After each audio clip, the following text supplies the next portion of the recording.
मुझे अब की बार पता है कि मेरी पार्टी मेरे को अवसर देगी। अगर पार्टी ने उचित समझा मुझे अवसर देगी, स्वाभाविक तौर पे सीट निकालेंगे, बड़े अच्छे से निकालेंगे, जनता के सहयोग से निकालेंगे। 2024 में स्वाभाविक तौर पे मैं गुरुग्राम विधानसभा से चुनाव लड़ने के लिए मैं अपनी पार्टी में अनुरोध करता रहा हूँ, जैसे मैंने पहले किया। मैं अब की बार भी अनुरोध कर रहा हूँ। अब ये पार्टी निर्णय लेगी कि हमारे यहाँ किसी का शोर शॉट नहीं होता, किसको टिकट मिलेगी किसको नहीं मिलेगी। हम अहिरवाल क्षेत्र के रहने वाले लोग हैं। हमारे यहाँ बाजरा कोई 2000 में बिक जाएगा, कोई सोच सकता था क्या? 2200 बाजरा बिका पैसा। और राव साहब को लाने में कहीं ना कहीं गिलहरी वाला सहयोगी आप मान लीजिए वो मेरा था, तो उस नाते से मैं ये अपेक्षा कर रहा था कि शायद राव साहब मेरी टिकट में मेरी पूर्ण रूप से मदद करेंगे। अब वो कर पाए नहीं कर पाए, और राव और एंटी राव से अर्थ नहीं है। केवल भाजपा के संगठन का आदेश वो कहे कि राव इंद्रजीत सिंह के यहाँ लंच करना है, डिनर करना है, कोई कार्यक्रम करना है, तो मैं करूँगा। कि राव इंद्रजीत सिंह का जो अपना राजनीतिक जीवन है उसमें उन पे भी कोई दाग नहीं है। उनसे बहुत सी कुछ चीज़ें अपने को सीखने को मिली। जब मैं 4.5 साल के बाद में डेयरी फेडरेशन को छोड़ के आया, तो मैं 42 करोड़ के शुद्ध लाभ में डेयरी को छोड़ के आया था। भूपेंद्र जी हुड्डा अपने आदमियों को लगवा कर बड़े ठाठ से उस वक्त विपक्ष के लोग कहते थे कि हमने इतने लगा दिए, हमने इतने लगा दिए।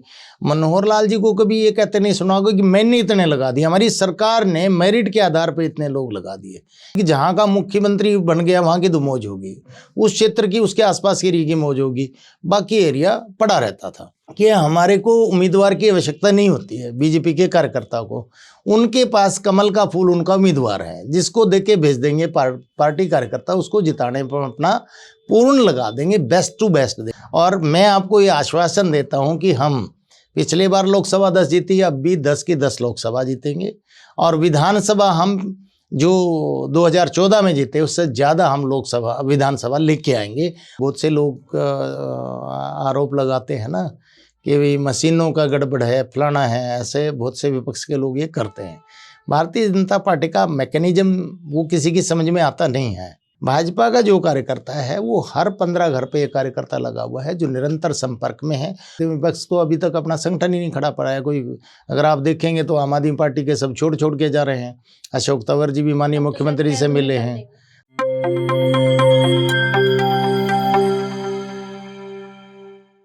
नमस्कार, मैं हूं कोमल राव। आज एनजेपी के मंच पर हमारे साथ मौजूद हैं भाजपा के प्रदेश उपाध्यक्ष जीएल शर्मा।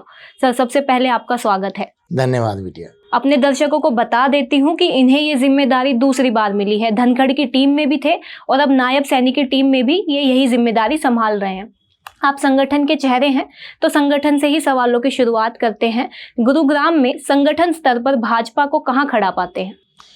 देखिए, वैसे तो समस्त देश में ही भारतीय जनता पार्टी संगठन की दृष्टि से बहुत मजबूत है, क्योंकि Bharatiya Janata party cadre based party है और कार्यकर्ताओं की पार्टी है। और देश में, पूरे देश में ही अगर क्या विश्व की सबसे बड़ी पार्टी का इसको दर्जा दिया हुआ है। और तत्कालीन माननीय राष्ट्रीय अध्यक्ष अमित शाह जी ने इस पार्टी को पूरे विश्व में सबसे बड़ी पार्टी बनाया, कार्यकर्ताओं की पार्टी बनाया, नीचे जनता तक पहुँचने की पार्टी बनाया। हरियाणा की अगर मैं बात करता हूं तो हरियाणा में हमारे पन्ना प्रमुख सम्मेलन यानी भारतीय जनता पार्टी हरियाणा में पन्ना तक पहुंच चुकी है। और गुरुग्राम की बात अगर करते हैं तो गुरुग्राम में भी हमारे 4 विधानसभा है, 4 की 4 विधानसभाओं में पन्ना प्रमुख सम्मेलन हमारे संपन्न हो गए। तो जो पार्टी ऊपर से लेके राष्ट्रीय स्तर पे, फिर प्रदेश स्तर पे, फिर जिला स्तर पे, मंडल स्तर पे, शक्ति केंद्र स्तर पे और अंततः फिर बूथ समिति और पन्ना प्रमुख, पन्ना समिति तक अब हम पहुंच रहे हैं। तो इस तरह से आप देखेंगे तो भारतीय जनता पार्टी संगठन के स्तर पे बहुत मजबूत स्थिति में, अन्य पार्टियों से तो बहुत ही ज़्यादा मजबूत स्थिति में। अभी आपने बूथ स्तर की बात की, अगर हरियाणा में देखें तो बूथ स्तर तक, पन्ना प्रमुख स्तर तक प्रोग्रेस कितनी है?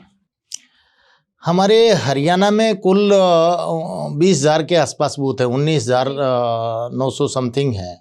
और अगर हम ये बात करते हैं तो हमने हर बूथ के ऊपर 20 से 21 आदमियों की एक जो बूथ समिति बनाई थी, और बूथ समिति से फिर हमने पन्ना प्रमुख बनाए थे, और उस पन्ना प्रमुख से फिर पन्ना समिति, यानी एक पन्ना है तो इसका इधर और इधर 2 हो गया, और एक व्यक्ति 4 आदमियों को अगर जोड़ देगा तो वो पन्ना समिति होगी। तो इस तरह से करके अगर हम बात करते हैं तो बूथ से नीचे हमारा पन्ना हो गया और पन्ने से नीचे फिर पन्ना समिति होगी। तो पन्ना समिति का भी हमारा काम चल रहा है। तो बूथ की अगर हम बात कर लें तो 20 की एवरेज से अगर आप लगाते हो तो हमारे 2000 इंटू 21 आप करेंगे तो सबसे मजबूत स्थिति में भारतीय जनता पार्टी है। ओम प्रकाश धनखड़ का जाना और नायब सैनी का आना, इस तरह देखा जा रहा है कि भाजपा ओबीसी की राजनीति की तरफ कदम बढ़ा रही है। ऐसा कहा जा रहा है कि ऐसा करके भाजपा ने ओबीसी को अपने पाले में करने की कोशिश की है। आप इसे किस तरह देखते हैं? भारतीय जनता पार्टी जातिगत राजनीति नहीं करती है। भारतीय जनता पार्टी का जो मूल है, जो सोच है, विचार है, हमारा विचार परिवार है, हम सबकी सोच में जाति गौण है। भारतीय जनता पार्टी राष्ट्रीय परिप्रेक्ष्य में देश को आगे लेके चलने वाली पार्टी। भारतीय जनता पार्टी के कोई भी कार्यकर्ता है, हम उसको 3 चीज़ें बहुत अच्छे से सिखाते हैं। हमारी पहली प्रायोरिटी हमारा देश है, दूसरी प्रायोरिटी हमारी पार्टी है, और तीसरे में हम स्वयं को पाते हैं। यानी पहले देश, फिर पार्टी, फिर मैं। तो इस दृष्टि से अगर आप देखते हैं तो इसमें कहीं भी जाति नहीं है। और जातियों की अगर बात करते हैं तो नरेंद्र मोदी जी ने कहा है कि मेरे लिए महिला है, किसान है, युवा है, अनुसूचित जाति वर्ग है, पिछड़ा वर्ग है, यही मेरी जातियां हैं।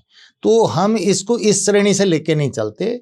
संगठन में समय समय पे जैसे ही कार्यकाल पूरा होता है तो एक प्रक्रिया होती है। जैसे हमारे राष्ट्रीय अध्यक्ष हैं, उनको चुनाव तक 1 साल का एक्सटेंशन मिला है। इसके बाद में संगठन राष्ट्रीय स्तर पे जो सोचेगा ऐसा होगा। हरियाणा में भी 3 साल अपने माननीय ओम प्रकाश धनखड़ जी के हो चुके थे। 3 साल के बाद में दूसरा प्रदेश अध्यक्ष बनाना था। उस दृष्टि से नायब सैनी में उन्होंने देखा कि धनखड़ जी के बाद में नायब सैनी बहुत अच्छे से भी काम कर सकते हैं। और नायब सैनी जी का अपना एक अनुभव है, धनखड़ जी का अपना अनुभव था। नायब सैनी कंप्यूटर के आदमी हैं। नायब सैनी ने बहुत छोटी सी उम्र में भारतीय जनता पार्टी कार्यालय में काम करना शुरू किया था और वो इस पड़ाव तक, सांसद तक और अब प्रदेश अध्यक्ष तक पहुंचे हैं। तो उनके अनुभव का लाभ पार्टी ने लेने के लिए उनको प्रदेश अध्यक्ष बनाया। चलिए अब आगे बढ़ते हैं। जीएल शर्मा के बारे में ऐसा सुना जाता है कि वो विधानसभा चुनाव लड़ने के इच्छुक हैं। कभी कभी मेयर चुनाव की भी बात आती है। आपकी प्राथमिकता क्या है? देखिए, ऐसा है, राजनीतिक क्षेत्र में जो राजनीतिक कार्यकर्ता होता है जी, वो उनकी सबकी इच्छा होती है कि संगठन में काम करते हुए मेरी पदोन्नति हो।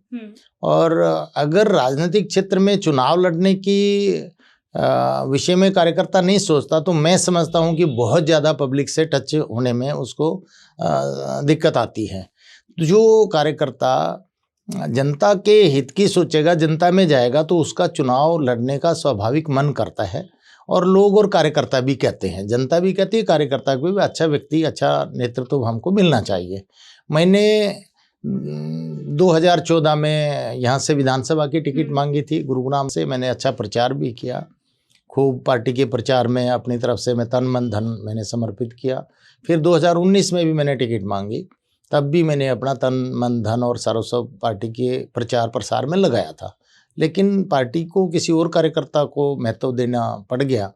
तो हमने पार्टी के उसको निर्णय को सर्वधार्य मानते हुए 2014 में भी 2019 में भी संगठन के आदेश का पालन किया और जिनको टिकट मिला उन कार्यकर्ताओं को जिताने में अपना सब कुछ जितना मैं कर सकता था वो सब कुछ हमने किया।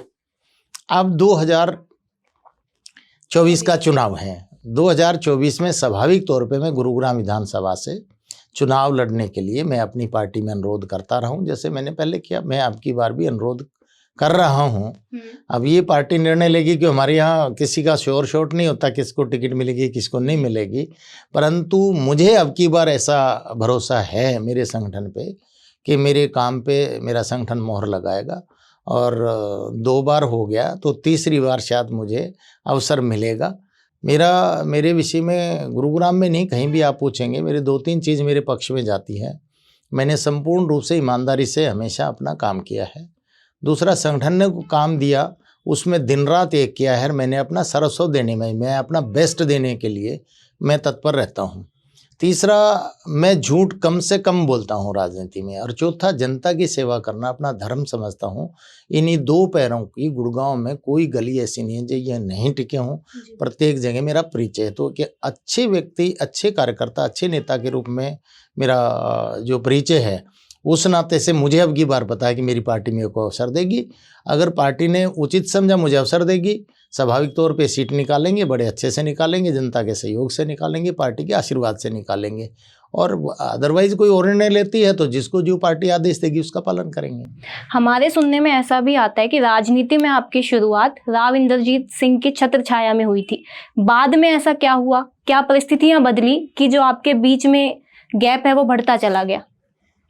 देखिए, मेरा जो राजनीतिक जीवन है, इससे पहले मैंने जैसे कहा कि मैं सरकार में सॉइल टेस्टिंग लैब में होता था, मैं अपना स्टेट का प्रेसिडेंट था और मेरा जो बर्थ प्लेस है वो रेवाड़ी ज़िले के राजावास गांव से है। वो गांव जाटूसाना कॉन्स्टिट्यूंसी में पड़ता है। राव इंद्रजीत सिंह के पिताश्री और इनसे पहले बाई जी, हमारी सुमित्रा बाई जी, मेरे पिताजी से कोई ऐसी घटना हुई जिसके कारण से मेरे दादा बाई जी के पास गए थे। उन्होंने, बाई जी ने फ़ोन करके मेरे पिताश्री पे जो कुछ एक्शन होना चाहिए था वो रुकवाया था। उस नाते से एक एहसान बाई जी का हमारे पिता पे और मेरे पिता के मेरे दादाश्री पे था, तो उन्होंने साथ दिया। जब से ही फिर सारा परिवार उनसे लगा हुआ था। राव इंद्रजीत सिंह चूँकि हम उम्र थे, वो मेरे से 10 साल बड़े हैं, लेकिन मैच्योरिटी में बेशक रहे, लेकिन वैसे हम लगभग हम उम्र अपने आप को मानते थे। तो उस नाते से उनका साथ देने में मुझे कोई दिक्कत नहीं हुई। और चूँकि परिवार की परिपाटी थी और मेरे दादा, मेरी माता, मेरे पिता सरपंच रहे, मैं भी खुद सरपंच रहा, मेरी पुत्रवधू भी अब सरपंच है, तो उस नाते से पंच पंचायत की राजनीति करने से तो राव इंद्रजीत सिंह का साथ आप जो विधानसभा लड़े उसमें पूरी विधानसभा में मैं सक्रियता से करता था। फिर जब वो लोकसभा का विषय आया तो बड़े राव साहब में राव इंद्रजीत सिंह का विषय आया कि कौन सा लड़ेगा, तो उस वक्त हम राव इंद्रजीत सिंह के साथ खड़े थे, क्योंकि यंग लीडरशिप की आवश्यकता थी। और उस वक्त जब पहला चुनाव लड़ा तो मैं गुरुग्राम में उनका यहाँ चुनाव का संभालने के लिए उन्होंने मुझे रेवाड़ी से गुड़गांव भेज दिया था। और मैंने गुड़गांव में जो उनके दोनों चुनाव, एक तो पहले महेंद्रगढ़ से कांग्रेस से लड़े, दूसरे फिर परसिमन के बाद में भी पहला चुनाव मेवात का जो था, तो 1.5 साल मैंने वहाँ पूरी प्रैक्टिस करके दोनों चुनाव मैंने संभाले। और 2014 में जब मैं टिकट मांग रहा था पार्टी से, और राव साहब को लाने में कहीं ना कहीं गिलहरी वाला सहयोग ही आप मान लीजिए वो मेरा था, तो उस नाते से मैं ये अपेक्षा कर रहा था कि शायद राव साहब मेरी टिकट में मेरी पूर्ण रूप से मदद करेंगे। अब वो कर पाए नहीं कर पाए, परंतु कुछ लोगों के कारण से, किसी भी कारण से वो हो गया। मैं दरअसल में बीजेपी में, भारतीय जनता पार्टी में आने के बाद में मैंने संगठन को बहुत अच्छे से समझते हुए विचार परिवार के माध्यम से और संगठन के माध्यम से उसमें मैंने अपने आप को इतना ज़्यादा इन्वॉल्व कर लिया कि फिर जो व्यक्तिवाद की जो राजनीति थी उससे मुझे थोड़ा दूर होना पड़ गया और मैं फिर अब संगठन की राजनीति ही करने में। इसी से जुड़ता एक सवाल है डिनर डिप्लोमेसी की राजनीति। ऐसा सुनने में आता है कि एनटी राव कई नेता डिनर पर इकट्ठा हुए थे, आपका भी उस लिस्ट में नाम आता है, इस बात में कितनी सच्चाई है? कोई ऐसा डिनर तो कोई नहीं हुआ। ऐसा सुनने में आता है कि डिनर डिप्लोमेसी में एनटी राव कई नेता शामिल हुए थे और उसमें जीएल शर्मा का भी एक नाम था। नहीं, मुझे लगता नहीं है कि एनटी राव और राव की जो राजनीति की हम बात करते हैं ना, जैसे मान लो एक बार बहन संतोष यादवनी ने लंच कराया था, उसमें बहुत से लोगों को बुलाया, वो सब गए थे, उसमें एनटी राव तो नहीं कह सकते, परंतु ये है कि जिन लोगों को न्योता मिला, अगर राव इंद्रजीत सिंह के यहाँ पे धनखड़ जी के समय में एक डिनर हुआ था, हम तो उसमें भी शामिल हुए थे। तो राव और एनटी राव से अर्थ नहीं है, केवल भाजपा के संगठन का आदेश वो कहे कि राव इंद्रजीत सिंह के यहाँ लंच करना है, डिनर करना है, कोई कार्यक्रम करना है तो मैं करूँगा। संगठन मेरा कहे कि आपने सुधा यादव जी के यहाँ पे डिनर करना है, लंच करना है या कार्यक्रम करना है तो मैं करूँगा। संगठन का आदेश जहाँ होगा वहाँ काम करेंगे। अब संगठन की राजनीति करने वाले कार्यकर्ता के रूप में अपनी पहचान है और संगठन के लिए ही राजनीति करने की इच्छा है। आप हरियाणा डेयरी फेडरेशन के चेयरमैन रहे थे, उस दौरान आपने एक बहुत बड़ा मामला भी पकड़ा था। सेना को जो दूध भेजा जा रहा था उसमें आपूर्ति का आपने एक मामला पकड़ा था, उसके बारे में आप थोड़ा सा बताइए विस्तार से। संगठन ने जब मुझे हरियाणा डेयरी फेडरेशन का चेयरमैन बताया तो एक बड़ा ये किस्सा है कि हमेशा से ये डेयरी घाटे में रहती थी और उसका कारण था हॉल्स थे। मैंने जैसे कहा कि मैंने अपने सारे जीवन में ईमानदारी से, शुचिता से राजनीति करी है और ये आप कह सकते हैं कि राव इंद्रजीत सिंह का जो अपना राजनीतिक जीवन है उसमें उन पे भी कोई दाग नहीं है। उनसे बहुत सी कुछ चीज़ें अपने को सीखने को मिली, जिसमें ये स्वच्छता की मतलब ईमानदारी की राजनीति भी है। वहाँ मैंने सबसे पहले कसम धर्म उठवा के गंगा जल से या जैसे भी मैंने अपने सारे प्लांट्स में 16 के 16 MCCs में हमने कर्मचारियों को, अधिकारियों को इकट्ठा करके कस्में दिलवाई और उसमें जो गलत काम हो रहे थे, जैसे सेना में दूध जा रहा था या हमारे जो BMC हैं बहुत से जो प्राइवेट हैं वो मिलावट करके ला रही थी, उन लोगों को पकड़ने का धरपकड़ का अभियान मैंने चलाया था और उसमें बहुत से कर्मचारियों को, अधिकारियों को सस्पेंड होना पड़ा। कईयों को नौकरी से जो कच्चे कर्मचारी थे उनको नौकरी से भी हाथ धोना पड़ा। तो उस नाते से वो सघन अभियान मैंने चलाया था। हमारे हरियाणा डेयरी के 6 प्लांट हरियाणा में हैं और 16 हमारे चिलिंग MCC है, मिल्क चिलिंग सेंटर हैं और BMC तो हर चिलिंग सेंटर के अधीन हर 20 गांव पे एक BMC है।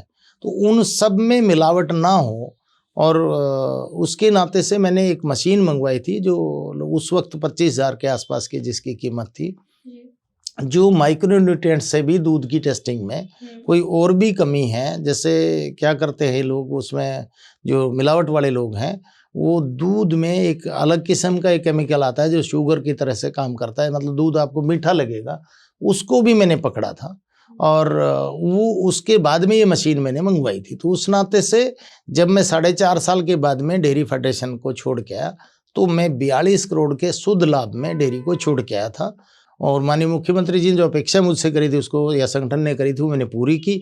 इसके अलावा डेयरी को या तो पूरे हिंदुस्तान में अमूल ही डेयरी फेडरेशन को अपने किसान मतलब पशुपालकों को रॉयल्टी देता है। बेनिफिट्स अलग चीज़ है, रॉयल्टी अलग चीज़ है। तो उसमें पूरे हिंदुस्तान में हरियाणा डेयरी दूसरी ऐसी बनी थी जिसने अपने पशुपालक किसान भाइयों को रॉयल्टी दी। आप मूल रूप से रेवाड़ी से हैं, राजनीति में सक्रिय गुरुग्राम से हैं, इसके पीछे की राजनीति हम जानना चाहते हैं।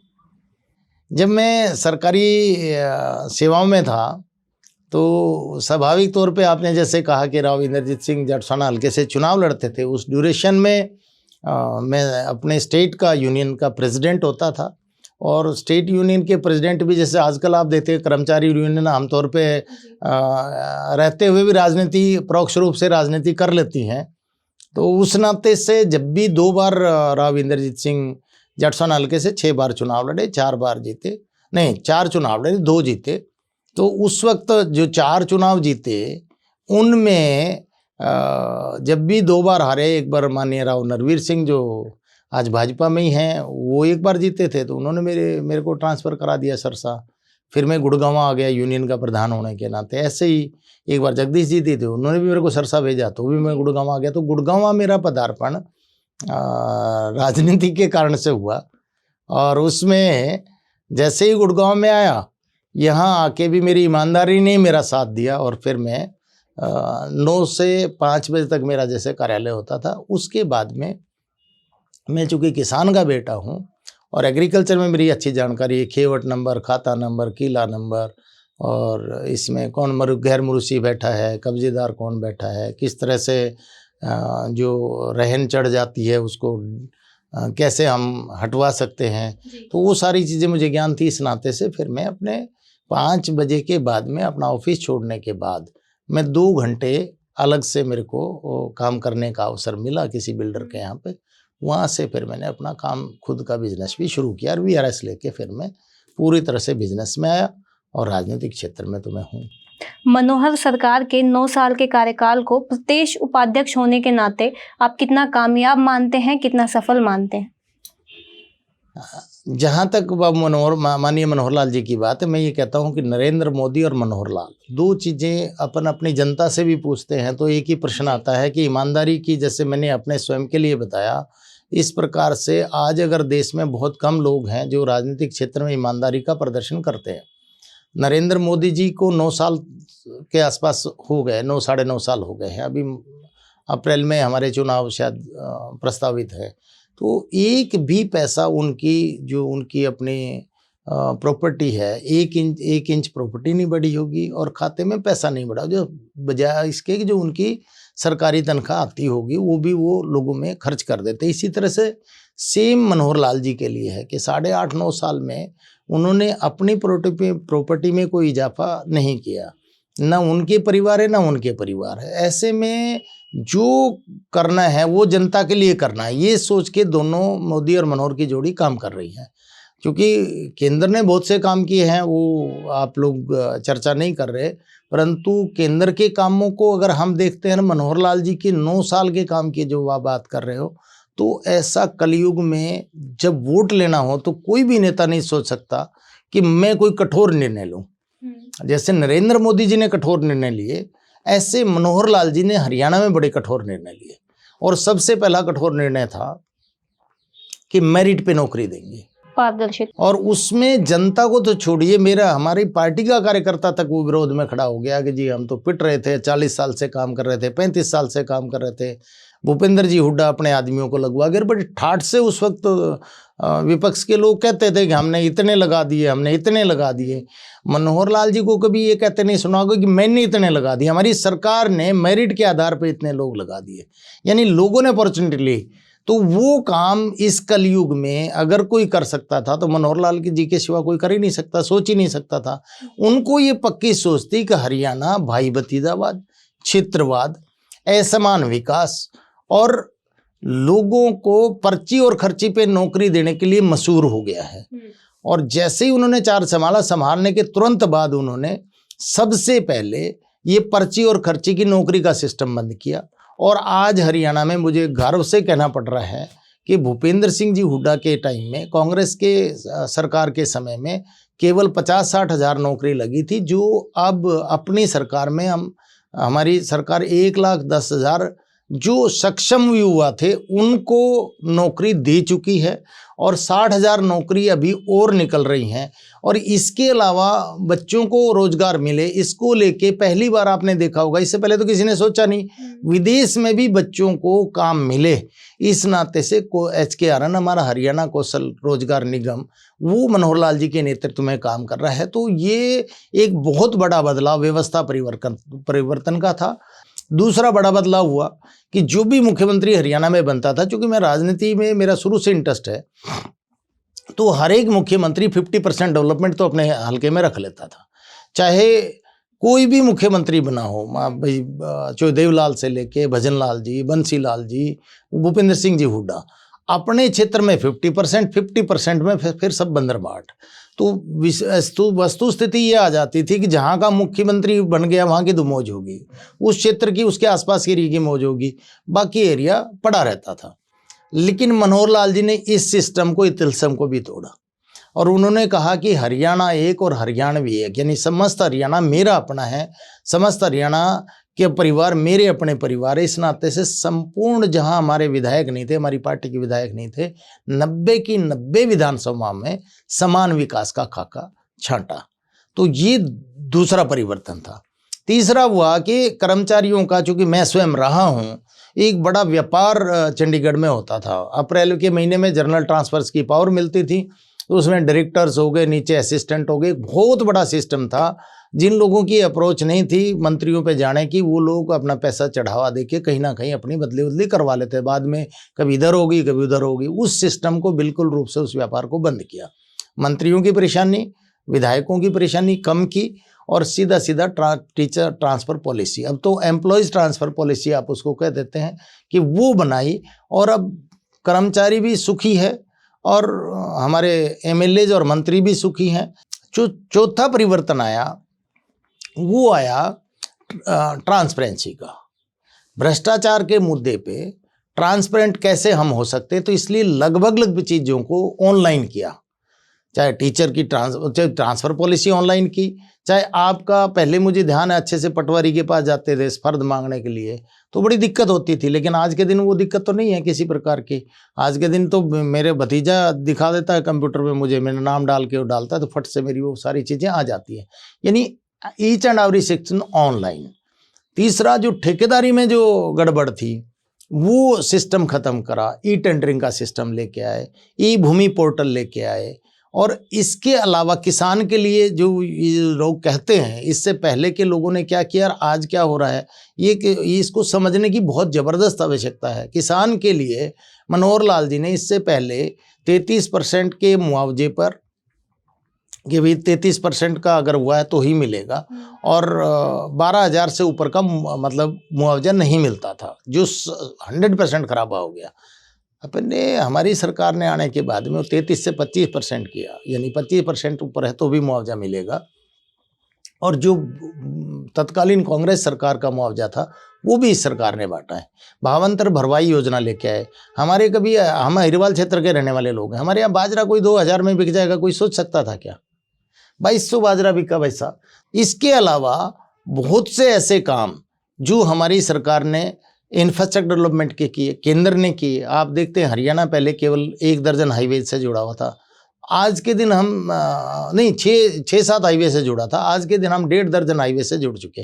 और गुड़गांव की, जहाँ मैं बैठा वहाँ बात करूँ तो केएमपी ठप पड़ा हुआ था। केएमपी हमारी सरकार ने बना, भारतीय जनता पार्टी की गवर्नमेंट ने बनाया। इसके बाद में ये जो बादशाहपुर वाला सोना के 10 मिनट 15 मिनट में आप सोना पहुँच जाते हैं, ये यहाँ से लेके सुभाष चौक, अभी यहाँ पे हाईवेज का काम तो हुआ है, उसमें मैं आपको रोकना चाहूंगी एक बार। जल भराव की समस्या तो वैसी ही है, लोग अभी भी परेशान हैं। जब किसी भी जिले में, किसी भी क्षेत्र में जब पब्लिक का एकदम से फ्लो अप आता है, घनत्व आ जाता है। अब ये गुड़गांवा जो शहर बना था, ये बसा था, वो उसकी आबादी उस वक्त अपेक्षा जो करी थी उसके हिसाब से इसका डेवलपमेंट करा। चाहे वो सेक्टर बने, चाहे कुछ भी बने, उसमें सीवर का अपना साइज वैसा ही दिया कि यहाँ पे 50 लोग रहेंगे तो उस हिसाब से सीवर डला। तो पूरे गुड़गांव में जो डेवलपमेंट पहले जो हुआ वो हुआ उस हिसाब से, जिस हिसाब से घनत्व की अपेक्षा की थी। लेकिन भारी संख्या में फ्लो अप गुड़गांव में आया, उस नाते से जो पुराना सिस्टम है वो चरमराया। लेकिन बहुत सी चीज़ें अभी अपनी गवर्नमेंट ने, हमारी ने की हैं। जैसे पहले यहाँ एकदम से फ्लो अप हुआ तो सबसे पहले जाम रहता था नए गुड़गांव से पुराने गुड़गांव का। तो हमारे सिग्नेचर टावर चौक, हीरोंडा चौक, यूनिटेक मतलब आपका इफ्को चौक, आपका अंडरपास सुखराली वाला, आपका अंडरपास और फ्लाईओवर अतुल करारिया चौक वाला, ये बहुत सी चीज़ें ऐसी बनाई। मेट्रो का सिस्टम, मेट्रो को आगे बढ़ाने का सिस्टम चल रहा है। हमारे रेवाड़ी से लेके बावल तक एक नया एक सिस्टम त्वरित रेल का हमारा आ रहा है। ऐसे करके बहुत से ऐसे काम अभी जो चल रहे हैं, शहर को अब इससे जोड़ देंगे। जल भराव की स्थिति के लिए भी धीरे धीरे जो नेचुरल ड्रेन थे वो चूँकि समाप्त हुए, वो भारतीय जनता पार्टी की सरकार ने करी नहीं। अपने तो 8.5 साल पहले सरकार आई। इससे पहले जो सरकारें थी तो एक नाला चलता था घाटा से लेकर के, और वो जाता था इधर अपने जो लास्ट में ये पानी है ये जाके हमारा जो रुकता है धनवापुर धनकोट में ही जाके ये ठहरता है, क्योंकि ये फ्लो नेचुरल फ्लो गुड़गांव का ऐसे ही है। अब वो वहाँ तक ये नेचुरल फ्लो जाता था, लेकिन वो नाला पहले पाट दिया, लाइसेंस दे दिए बिल्डर्स को, तो वो ख़त्म होगी कहानी। अब जब पानी को जब कहीं रास्ता नहीं मिलेगा तो भराव होगा, तो उसको अब धीरे धीरे करके, एक तो हमारी गवर्नमेंट ने ही मानी, मनोहर लाल जी को मैं धन्यवाद दूंगा, उस वक्त राव नरवीर मंत्री थे। तो जो बादशाहपुर ड्रेन है उसका काम तो अभी चल रहा है ना, और मैं समझता हूँ कि नरसिंहपुर से आगे वो चीज़ निकल चुकी है, जो पूरा होने पर ये जो परली साइड का जो पानी है उसका तो अपना आप नेचुरली वो जाके नजफगढ़ ड्रेन में पड़ जाएगी। इधर का जो सिस्टम है, जो पुराने नए गुड़गांव से जो हाईवे के इधर वाला सिस्टम है, इसमें भी अब सेक्टर 12 का उसका कुछ टेंडर छोड़े हैं ताकि जल भराव की जो समस्या है वो को धीरे। चलिए अब समापन की ओर बढ़ते हैं। अभी लोकसभा और विधानसभा चुनाव होने हैं, साथ में होंगे आगे पीछे, इसकी जानकारी आप अधिक रखते हैं। संगठन कितना तैयार है चुनाव के लिए? 2 चीज भारतीय जनता पार्टी के कार्यकर्ताओं के पास हमेशा से होती है। एक तो भाजपा, भारतीय जनता पार्टी का कार्यकर्ता हर समय चुनाव लड़ने के लिए तत्पर रहता है, क्योंकि वो अब वो भारतीय जनता पार्टी पहले वाली भारतीय जनता पार्टी नहीं है। अब अमित शाह के द्वारा घड़ी हुई और नड्डा जी के द्वारा संवारी हुई अब भाजपा है, और जिसको नेतृत्व नरेंद्र मोदी जी दे रहे हैं। तो अब 24/7 × 365 भाजपा का कार्यकर्ता काम कर रहा है। हमारे को उम्मीदवार की आवश्यकता नहीं होती है बीजेपी के कार्यकर्ता को, उनके पास कमल का फूल उनका उम्मीदवार है, जिसको देख के भेज देंगे पार्टी कार्यकर्ता, उसको जिताने पर अपना पूर्ण लगा देंगे, बेस्ट टू बेस्ट देंगे और पूरी मेहनत के साथ जो कमल का फूल लेके आएगा उस व्यक्ति को जिताने में संपूर्ण कार्यकर्ता काम करेगा। और मैं आपको ये आश्वासन देता हूँ कि हम पिछले बार लोकसभा 10 जीती, अब भी 10 की 10 लोकसभा जीतेंगे और विधानसभा हम जो 2014 में जीते उससे ज़्यादा हम लोकसभा विधानसभा लेके आएंगे। चलिए आज का अंतिम सवाल, संगठन को मजबूत करने के लिए क्या रणनीति है, रोड मैप है, कोई पॉलिसी है? भाजपा का जो कार्यकर्ता है वो हर 15 घर पे एक कार्यकर्ता लगा हुआ है जो निरंतर संपर्क में है। विपक्ष तो अभी तक अपना संगठन ही नहीं खड़ा पड़ा है कोई। अगर आप देखेंगे तो आम आदमी पार्टी के सब छोड़ के जा रहे हैं। अशोक तंवर जी भी माननीय मुख्यमंत्री से मिले हैं, तो अब ये वो विस्तार की बजाय उनका तो विखंडन हो रहा है। ऐसे कांग्रेस कई भागों में बटी पड़ी है, परंतु भारतीय जनता पार्टी का कार्यकर्ता निश्चित रूप से पूरी पार्टी एक है। जिसको टिकट देंगे उसी को जिताएंगे, 10 की 10 सीट लेंगे और 90 विधानसभा में से हम जो 2014 की स्थिति थी उससे ऊपर जाने की स्थिति में हम आके बहुमत की सरकार बनाएंगे। चलिए आज अपनी बातों का समापन करते हैं। धन्यवाद, आपने हमें टाइम दिया। आपका बहुत बहुत आभार।